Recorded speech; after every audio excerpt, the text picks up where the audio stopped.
ថាបងគ្មានអ្វីដូចគេទេ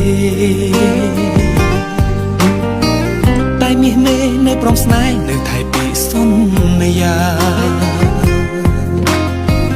អូនស៊ូចាំបងរហូតលុះដល់បានរៀបការចិត្តជីវ៉ាស្រឡាញ់បងស្រឡាញ់ស្មោះមិនប្រែការងារអូនទាំងស្រាធ្ងន់អូនរ៉ាប់រងតែម្នាក់ឯងបងចំបែងបងអាណិតអូនណាស់ម្ចាំងស្នេហ៍